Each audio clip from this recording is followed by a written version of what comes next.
একবার একজন শিক্ষার্থী তার টিচারকে প্রশ্ন করে, স্যার কিভাবে আমি সফলতার সর্বোচ্চ শিখরে পৌঁছাইতে পারবো?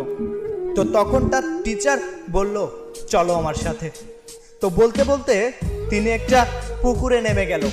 প্রথমে আঁঠু পানিতে, তারপর বুক অবধি, তারপর যখন গলা অবধি পানিতে নেমে গেল, তখন শিক্ষক তার ছাত্রকে সর্বোচ্চ শক্তি ব্যবহার করে পানিতে মুখটা চেপে ধরে রাখলো। তখন ছাত্র বাঁচার আপ্রাণ চেষ্টা করছে। কিছুক্ষণ রাখার পরে যখন অনেক পানি খেয়ে ফেললো, ঠিক তখন শিক্ষক তার ছাত্রকে ছেড়ে দিল।